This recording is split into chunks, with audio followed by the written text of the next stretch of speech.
참 예수님, 오늘은 9월 4일 연중 제23주일입니다. 먼저 말씀의 흐름부터 살펴보겠습니다.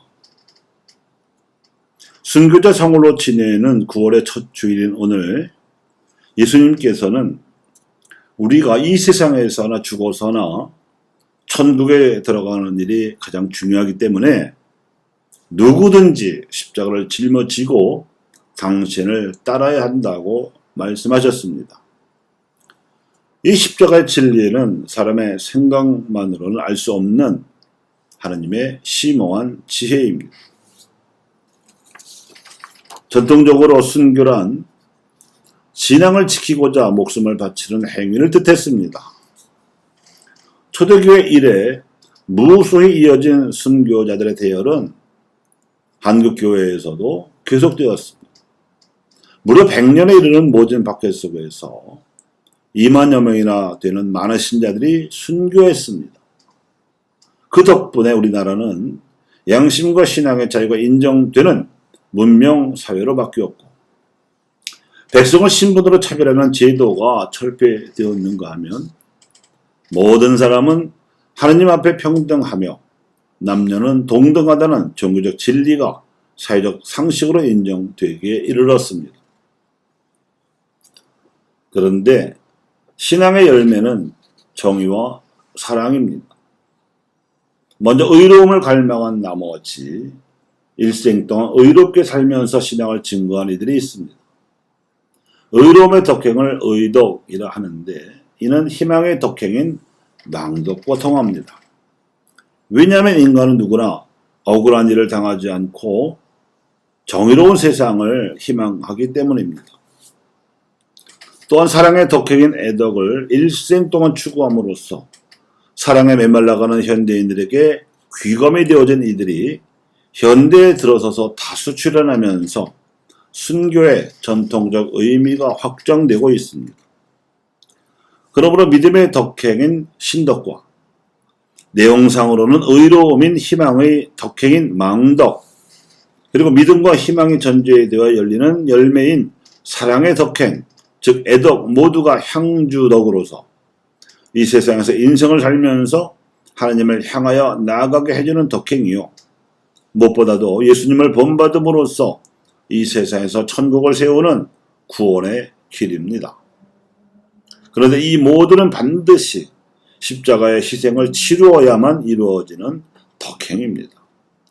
그래서 이 십자가를 짊어지지 않고서는 하나님께 나아갈 수 없다고 예수님께서 가르치시는 것입니다.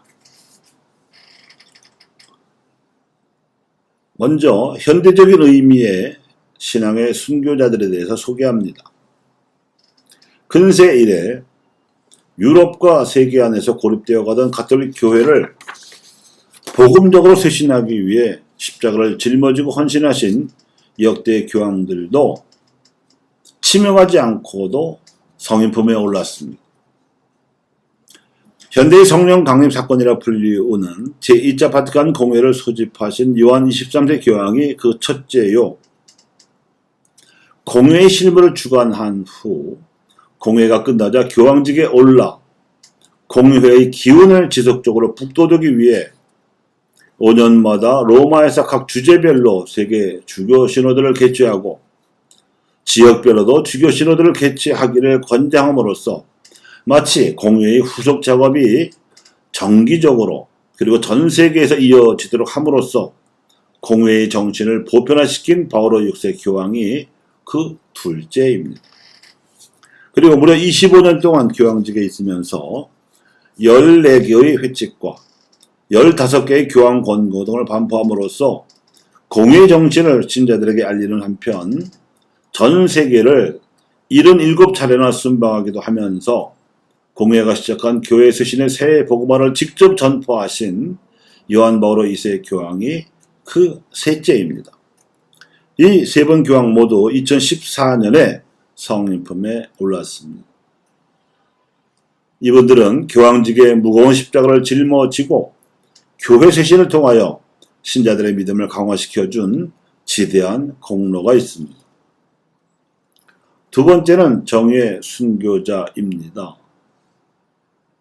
1970, 80년대 라틴 아메리카에서 군부 독재에 저항하는 민권 운동의 상징이 된 오스카 로메로가 산살바도르 대교구의 교구장 대지교로 임명되었을 당시에 엘살바도르라는 나라의 겨우 14가문이 전체 경제학지의 60%를 과점하고 있었고, 정치가들은 이들의 기득권을 보호해주면서 공생하고 있었습니다. 반면에 가난한 소작농들은 물론 부정부패와 사회적 불의를 고발하고 정의를 외치던 사제와 수도자들이 납치되거나 피살당하는 일은 다반사로 일어나고 있었습니다.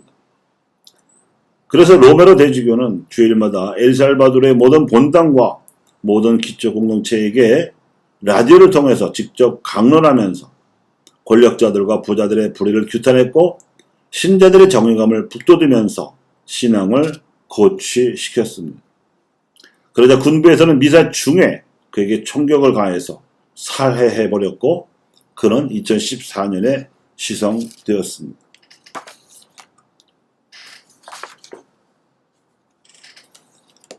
세 번째는 사랑의 순교자입니다. 가난한 이들이 길거리에서 아무렇게나 죽고 또 방치되어 가고 있는 현실을 보고 새로운 성서를 느껴서 투신한 데레사 수녀는 현대 인류에게 사랑의 교사가 되었습니다. 힌두교인들에게는 아무리 삶이 윤회한다고 믿더라도 현세의 육신 생명은 고귀한 것이며, 또 아무리 가난하더라도 인간의 죽음에는 최소한의 품위를 갖추어야 함을 일깨워 주었고, 그리스도인들에게는 가난한 이들 아래 함께 고통을 받고 계시는 그리스도를 외면하고서는 천국에 들어갈 수 없음을 일깨워 주었습니다. 그래서 죽기 전에도 살아있는 성녀로 추앙받던 데레사 수녀는 2016년에 성인품에 올랐습니다. 이렇게 보편교회 안에서도 믿음과 희망과 사랑을 증거하고자 목숨을 바치거나 일생을 바친 신앙인들을 성인으로 추대하고 있습니다. 이 세 경우의 성인들 모두 현 프란치스코 교황님께서 결정하셨습니다. 사실은 우리 신앙 선조들도 나라에서 그만 종교를 믿는다는 이유로 치명해야 했지만, 더 중요하게는 신덕에 바탕하되 망덕과 애덕까지 증거하는 십자가를 짊어졌습니다. 이 점이 오직 서양의 문물을 받아들이려던 세속적 이유로 천주교를 들여오려다가 박해가 일어났고, 오늘날까지 교세가 빈약한 이웃 지역교회와 다른 점입니다.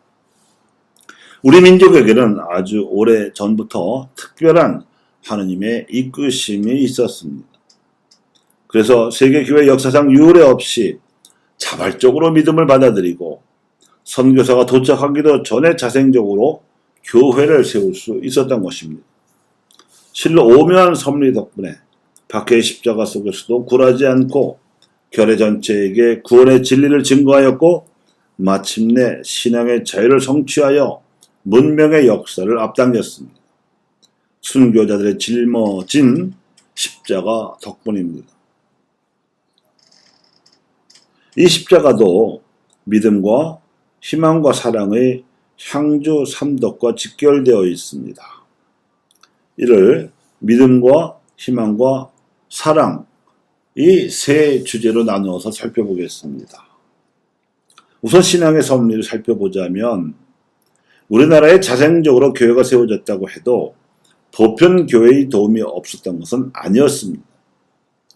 멀리 서양에서부터 중국에 파견된 선교사들은 오랫동안 노역을 하여 한문과 유학을 배워 익히고 나서 보이론에 입각하여 천주교 교리를 한문으로 번역한 한역 서학사들을 많이 출간했는데, 이 중 무려 150종 이상이나 17세기부터 조선에 꾸준히 유입되었습니다. 그 중에서도 선비들 사이에서 많이 읽힌 책이 천주시류와 칠극입니다. 특히 이벽은 5대조인 이경상이 병자호란 후 소현세제를 수행하여 9년 동안이나 청왕주의 수도였던 심양에 머물다가 북경에서 와 있던 독일 선교사 아담살 신부를 70일 동안 만나서 교유하며 교리를 배우고 나서 서양의 과학서적과 함께 천주교 서적을 들여왔던 덕분에 다른 선비들보다 일찌감치 천주교에 접할 수 있었고 신앙 진리에 대한 이해가 깊었습니다. 그래서 이벽 덕분에 실학에 관심이 많던 남인 출신 유학자들도 서학으로 관심을 옮길 수 있었고 끝내 천주교 신앙 공동체를 형성할 수 있었습니다. 이 땅에서 스스로 믿음의 삶을 시작한 오묘한 역사의 시작이었습니다. 그 다음 정의의 섭리에 대해서도 살펴보겠습니다. 임진왜란과 병자호란 이후 조선사회는 숱한 사회적 모순이 쌓여가고 있었습니다. 양반과 중인, 상민과 천민 등 사회적 신분으로 백성을 차별하는 것은 물론 전정, 군정, 환정 등 삼정의 문란으로 백성의 살림살이는 피폐하게 이를 데 없었으므로 이 억압과 착취에 대한 절망감이 컸습니다. 양반 선비들 또한 주자의 주석에 이 일을 제기하거나 새로운 해석을 시도하면 삼은 난적으로 몰려서 패가 망신하고 멸문지화를 당하는 사화가 빈번히 일어났으므로 국군이 당한 나라와 도탈에 빠진 백성을 구할 수 있는 새로운 사상에 대한 강력한 욕구가 커져 있었습니다. 이것이 17, 18세기에 광범위하게 일어난 실학운동의 배경입니다. 이래서 글을 배운 선비들이든 글을 배우지 못한 민족이든 가릴 것 없이 정의가 실현되는 새로운 세상에 대한 강력한 염원이 18세기 조선에 솟구쳐 올랐습니다. 따라서 당시 이러한 상황에서 신분을 넘어 서로를 교우라고 부르며 만민평등과 남녀 동등의 진리를 실천하던 천주교 신자들은 신앙생활 자체가 의덕의 실천이었습니다. 정의를 실현하는 희망찬 새벽이 이렇게 우리 결의에게 빛을 비춘 것입니다. 세 번째로는 사랑의 섭리도 말씀드리겠습니다. 만민평등과 남녀 동등의 가치를 실현하는 그 자체도 의덕이자 애덕이거니와 박해시대 교우촌에서 신자들은 먼저 치명한 교우들의 어린 자녀를 대부모가 거두어 키우는 일은 물론 고아를 데려다가 교우촌에서 함께 키우는 일을 당연한 미덕으로 여겼습니다. 이 일이 나중에 프랑스 선교사 메스트르 신부에 의해서 성령회로 발전했습니다. 고아원의 전신입니다. 또 자신들도 가난했지만 더 가난해서 굶주린 이들이 교우촌에 찾아오면 반가에 맞아주면서 궁핍한 가운데에서도 나누어 먹었습니다. 또한 양반 신자들은 노비들을 인격적으로 대해주는 한편 신분도 자유롭게 해방시켜주고 토지까지 나누어 주었기에 이들은 자발적으로 천주교 신자가 되었습니다. 사랑을 실천하는 교회의 삶이 역사상 최초로 생겨난 경위가 이렇습니다. 교우 여러분, 우리는 박해 종식으로 종교의 자유만을 찾았을 뿐입니다. 이제 신앙 선조들이 어둠과 야만의 벽을 뚫고 시작한 발을 뿌리내리고 꽃을 피우며 열매를 맺어야 합니다. 그러므로 우리가 순교자를 현영한다는 뜻은 향주 삼덕의 실천으로 나아가는 것입니다. 이 중 믿음은 기본이요 정에 대한 희망은 필수이며 믿음과 희망과 사랑 중에 으뜸은 사랑입니다. 그렇자 하면 그에 따르기 마련인 십자가도 짊어져야 하겠지만 이것이 사다리요 징검다리가 되어서 우리가 지금 여기서부터 하나님께로 나아갈 수 있고 죽어서 들어갈 천국을 세상에도 세울 수 있을 것입니다. 감사합니다.